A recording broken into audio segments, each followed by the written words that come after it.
আসসালামু আলাইকুম। I hope everyone is well. আপনারা আজকে দেখতে পারবেন গরুরে কিভাবে কৃত্রিম প্রজনন করানো হয়। তো ভিডিওটা সম্পূর্ণ দেখবেন। কৃত্রিম প্রজননের বহুত কটা উপকার আছে, সেই কথাগুলো ভিডিওর মাধ্যমে আলোচনা হব।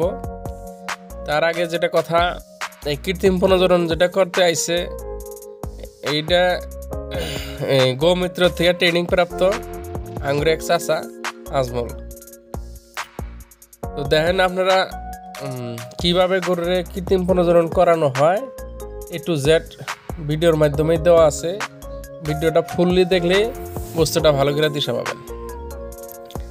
তো আমরা প্রথমে গরুটারে এইভাবে গরুর সামনে বাঁশ আটকিয়ে এইভাবে আটকাইতেছি আর কি, যাতে গরুটা নড়াচড়া করবার না পারে। তো দেখেন এই প্রথমে গরুর আগে নাদাটা সাফা করব। নাদাটা সাফা করার পরে ফির আপনার তারপরে ফির বীজ দিব অল্প পরে। আপনি ভিডিওটা কিন্তু সম্পূর্ণ দেখবেন। আরও যদি কৃত্রিম প্রজননের আপনার গরু করবার চান তাহলে ডাক্তারের সাথে যোগাযোগ করতে পারেন।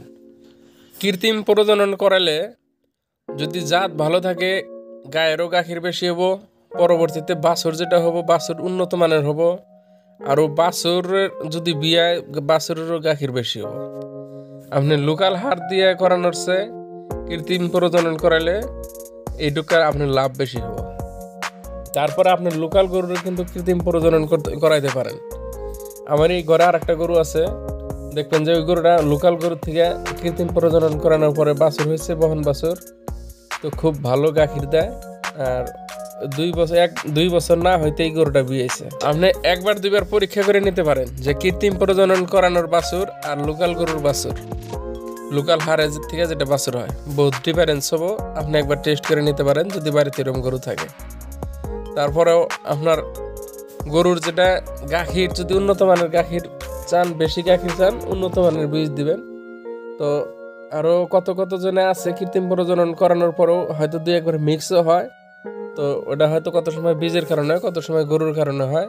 তো আপনি যখন কৃত্রিম প্রজনন করান এই বস্তুটা ভালো করে দেখে নিন, আর কোয়েন জল্প ভালো উন্নত মানেরটা দেবেন। তো এইভাবে সিস্টেমটা পর্যায়ক্রমে আপনি ভিডিও দেখলেই দিশা পাবেন কীভাবে করাইতেছে। তার মাঝেও কিছু আলোচনা করতেছি। আপনি লাস্টে দেখানো হয়েছে যে কিভাবে কৃত্রিম প্রজনন করানো হলো। তো এটা কিন্তু আমারই বাড়িতে আমারই একটা গরুর কৃত্রিম প্রজনন করানো হইতেছে। আপনারা যদি এর আগে কোনোদিন দেখছেন কৃত্রিম প্রজনন, বা আপনাকে এলাকায় কেরা করে কৃত্রিম প্রজনন, অল্প কমেন্ট করে জানিয়ে দিন। দেখেন এই যে এখন আরম্ভ হইলো ফিরে কৃত্রিম প্রজননের জন্য। আগে তো একবার সাফা করা হলো, এখন এইটা দেওয়া হবো আর কি। এটাই হলো কৃত্রিম প্রজননের কি সিস্টেমে করে দেখেন। এই যে এখন দেখতে পারবেন এই ভিডিওতে সব A to Z কিন্তু পাইলেন। এই দেখেন এইভাবে কিন্তু গরুর কৃত্রিম প্রজনন করানো হয়। দেখেন আরও আপনারা যদি আমার এই চ্যানেলে যত ধরনের ভিডিও আছে সাধারণত গ্রাম অঞ্চলের ভিডিও, আর আমরা ক্ষেত খোলা কাম করি, হাঁস মুরগি ফালি, এইগুলি সব ভিডিও দেওয়া আছে। ভিডিওগুলো যদি ভালো লাগে চ্যানেল পেজটা ফলো করে রাখেন, আর ইউটিউব থেকে দেখলে চ্যানেলটা সাবস্ক্রাইব করে রাখেন। আর এইরকম ধরনের ভিডিও পাইতে কমেন্ট করেন যে আর ভিডিওটা কীরকম। কৃত্রিম প্রজনন করানোর পরেও একটা রিসিপ্ট দিল, রিসিপ্টের মধ্যে তারিখ, ডেট, A to Z আছে। বর্তমানে আধার কার্ডে আপডেট দেয় লগে লগে। তো রিসিপ্টটা রাইখা কিছু আর হাতিয়ে দিলাম আর কি।